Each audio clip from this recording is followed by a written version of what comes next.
The Prophet, peace be upon him's flight from Mecca was known as Hijra, so meaning the immigration. So it marked a turning point in early Islamic history and is used to this day as the beginning of Islamic calendar. So Muslim was no longer the marginalized group and Muhammad was not a social outcast.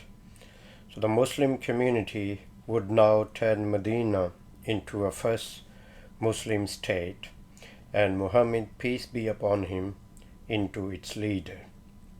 So the example set by the Prophet, peace be upon him, in his 10 years in Medina would inspire hundreds of years of Muslims, social, political and economic.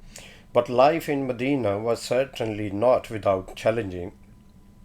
So chief among them was the new mix of immigrants from Mecca, known as the Muhajirin, and the original residents of Medina called Ansars.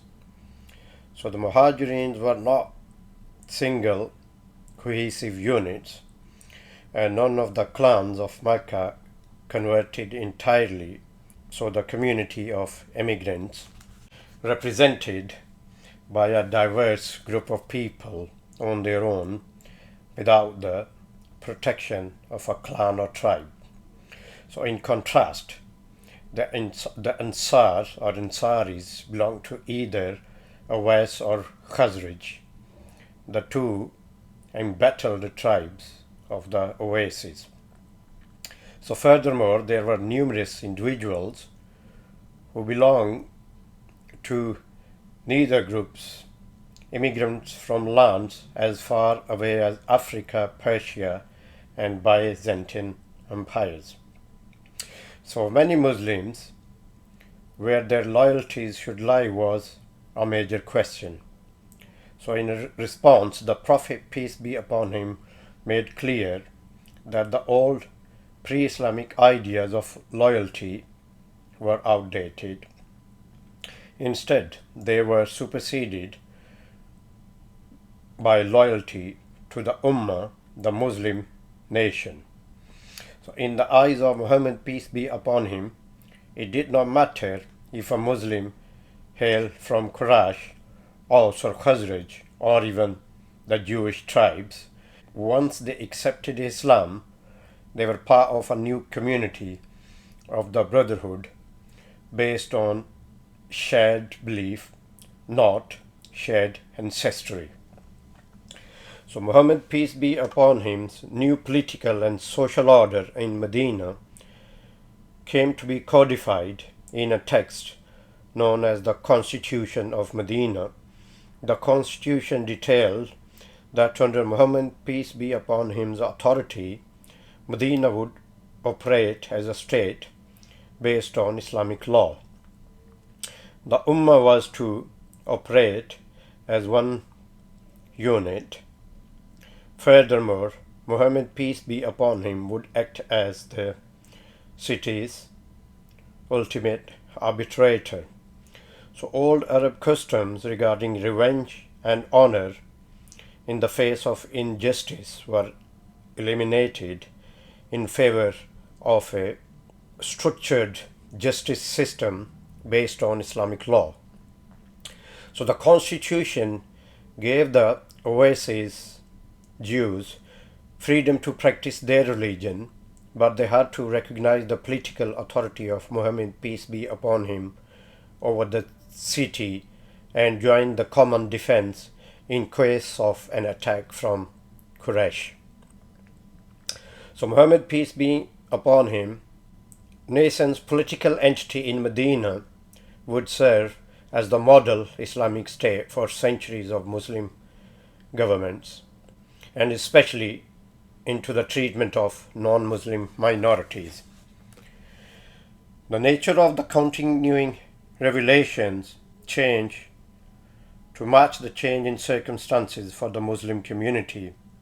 Verses and chapters revealed to Muhammad, peace be upon him, in Medina tend to be longer than the one from Mecca detailing things such as forms of worship, inheritance, taxation, and relationship between the Muslims and non-Muslims.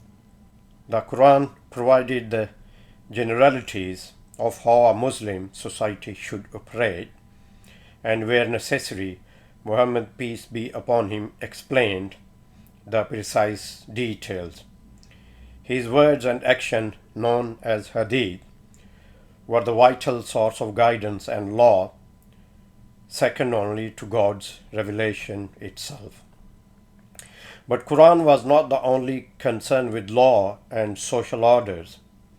Many of the Medina verses describe the stories of earlier prophets, stories of Noah, Abraham, Moses, Jesus, David, and many others in great details of Muhammad, peace be upon him's follower, making very clear that Muhammad, peace be upon him, was simply the last in a long line of prophets.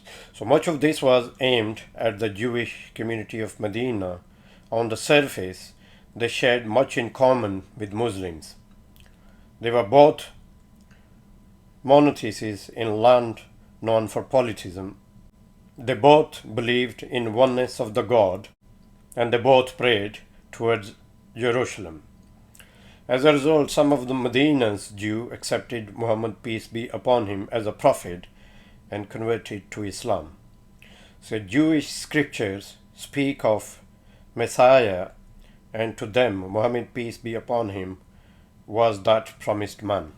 But many more rejected Muhammad, peace be upon him. So Judaism is unique in that belief and ethnicity were tied to the concept of chosen people. So Muhammad, peace be upon him's message of egalitarianism and the unity of all Muslims, regardless of ethnicity, challenged some of the main idea of Jews believed. Some probably genuinely believe he was a prophet, but the fact that he was not a Hebrew was problematic for them who followed Jewish theories strictly. So the divide between Jewish community and the believer themselves to be specially chosen by God and a Muslim community that advocated the unity of all people would develop into serious tension between the two faith groups.